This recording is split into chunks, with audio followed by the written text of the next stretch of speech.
Hi everybody. This is a longer video than normal, but an important breakthrough. Please stay tuned to the end and I'll return with my thoughts. A short disclaimer: this trigger warning as it contains some sensitive content.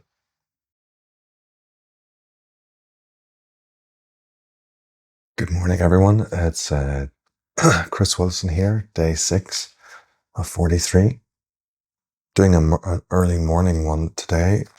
Reason being we were notified that some of us needed to go for a blood test at 6:45. I spoke to the doctor and I definitely will be tracking this blood pressure. I have a sneaking suspicion there's something there needs to be fixed. Nevertheless, I am looking at this program and it's a big one today. Starting at 8:30, we have a morning activation. This is, we're told to bring sports shoes, so that's obviously some activity. The next meeting is 9 o'clock. The focus group, no further details.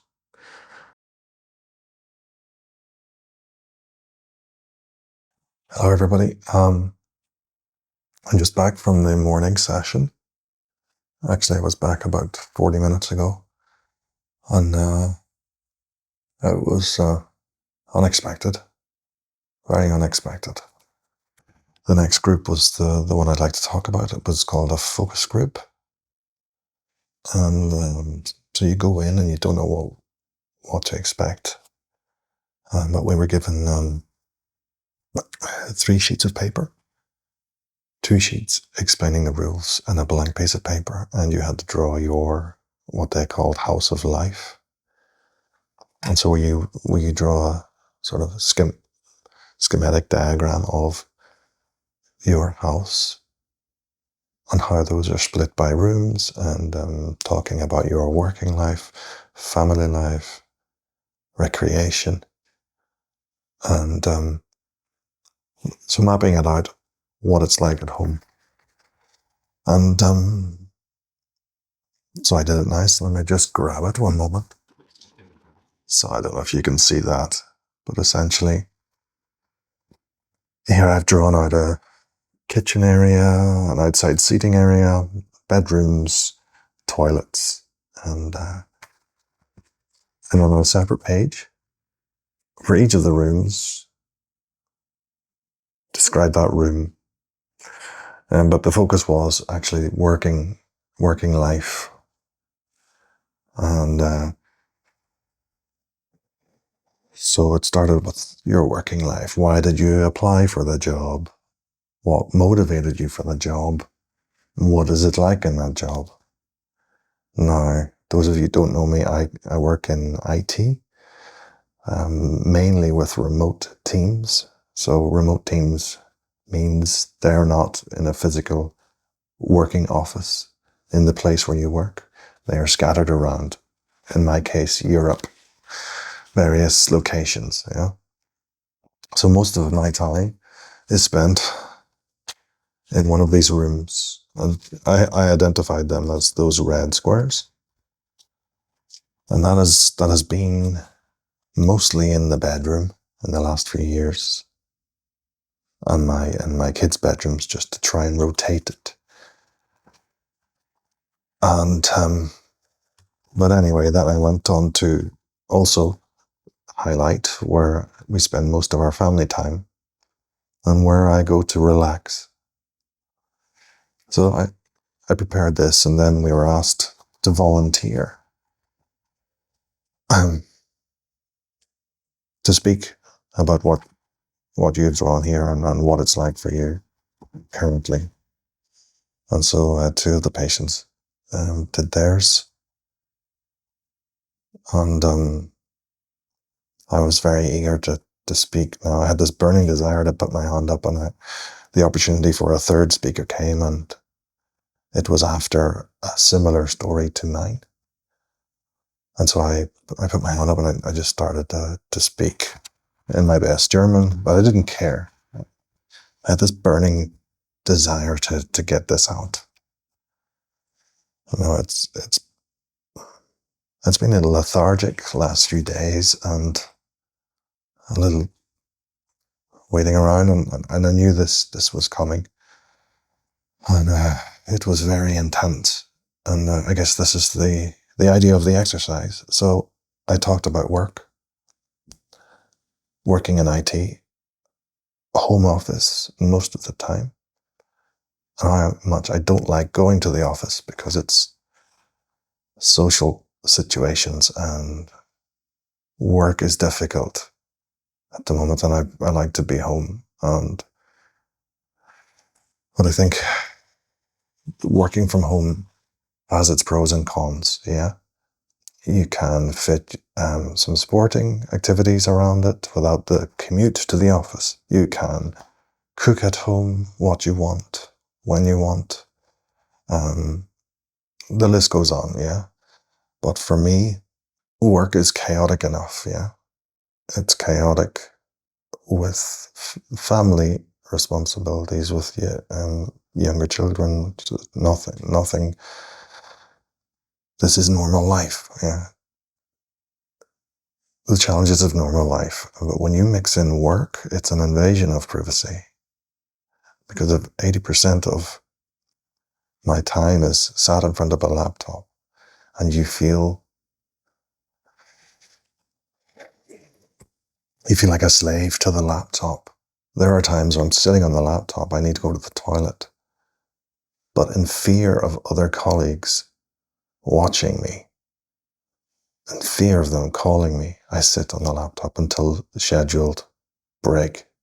So I could go on a whole morning and I don't go to the toilet. It's like I've been institutionalized and trained to be a slave to the laptop. I have to be productive. I have to be available. I have to deliver. This is super unhealthy. And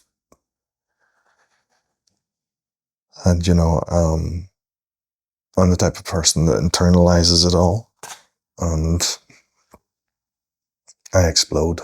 Yeah. On this map, the only place to escape is this small toilet. That is my safe place. Now, many joke about it, that I spend so much time there, but that's where I can just escape. There's no noise, no distractions. There's no windows.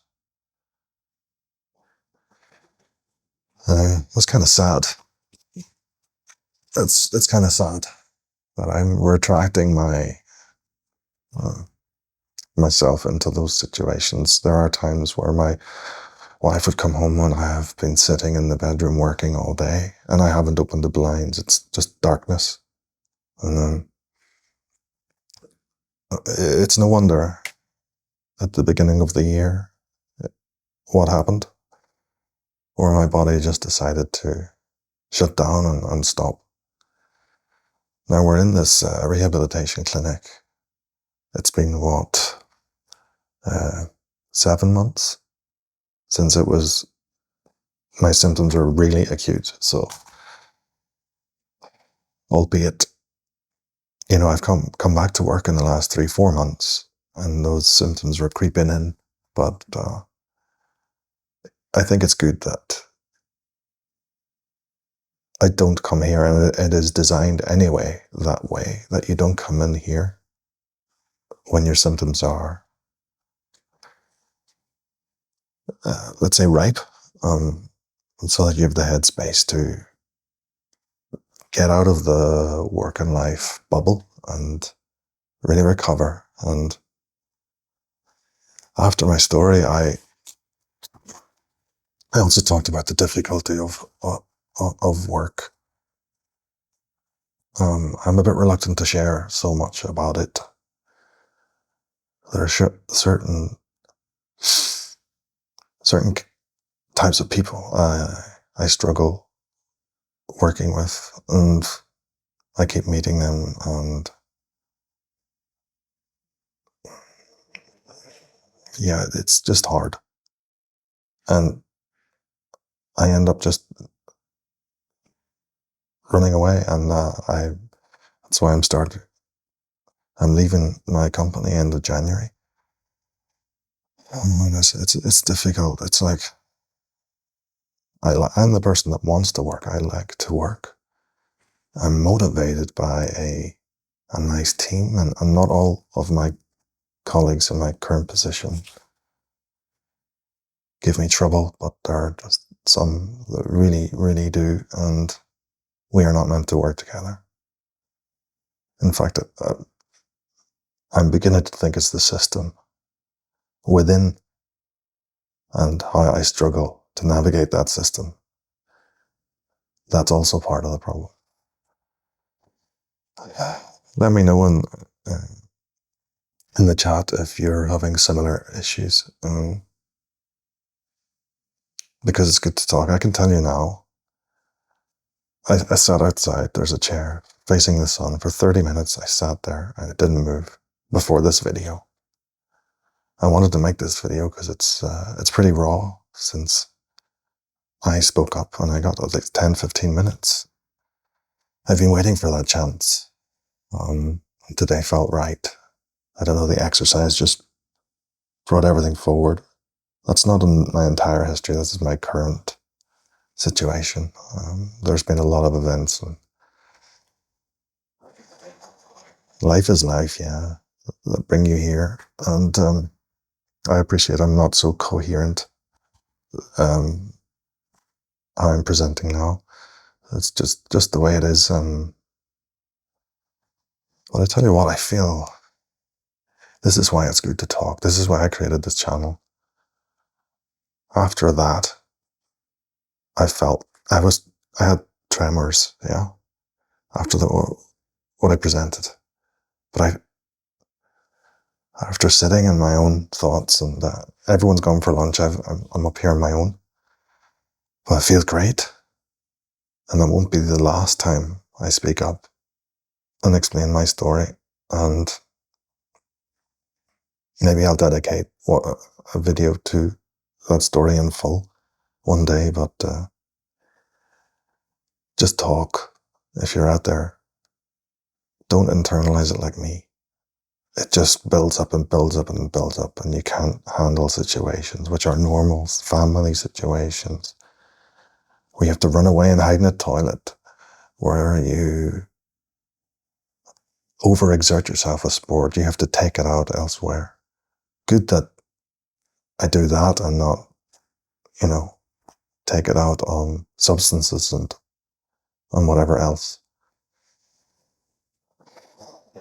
But maybe I was, with the alcohol.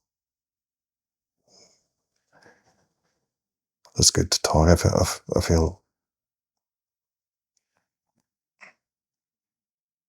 feel better now than I did. Actually, I woke up, I was feeling good, as mentioned before. But I think the unexpected has just hit me, and I knew this was coming. I didn't prepare myself for that. And I'm quite proud. I'm proud of myself that I spoke up. I'm proud of myself I spoke up in another language. I'm proud of myself for making this video. I'm proud of this channel and what it stands for and what it's meant to be. I hope you've got something out of this video.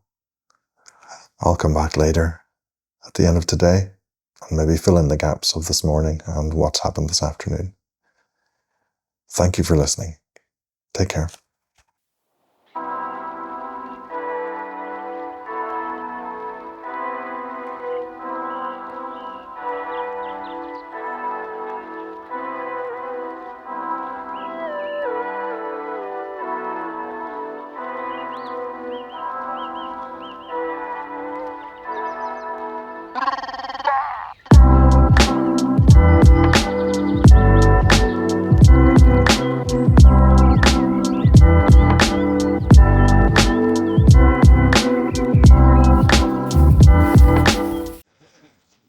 Hi again. Hey everyone. I just wanted to wrap up today, fill you in on what happened in in the morning. It's been a really great day and unexpected turn of events for me. But wow, I've really I've really settled in here now, and I think if I can meet some of the challenges head on and focus on gaining strength and resilience for the future. And after that, we had another interesting session. It was social competence training. So we were mixed with another group. So again, it was a little mixed up, and you're out of your comfort zone, of course. But nevertheless, they played a game where it was it was get to know you bingo. So there were many boxes with questions in them about, let's say, your favorite color, how many languages you speak, and what car you drive. Really good game because you're forced to go around and ask a lot of people, and your goal was to fill in signatures with all of the boxes. And of course, me speaking not two, but I'd say 1.5 languages perhaps, I got to know or meet most of the new colleagues, and once again my fellow patients.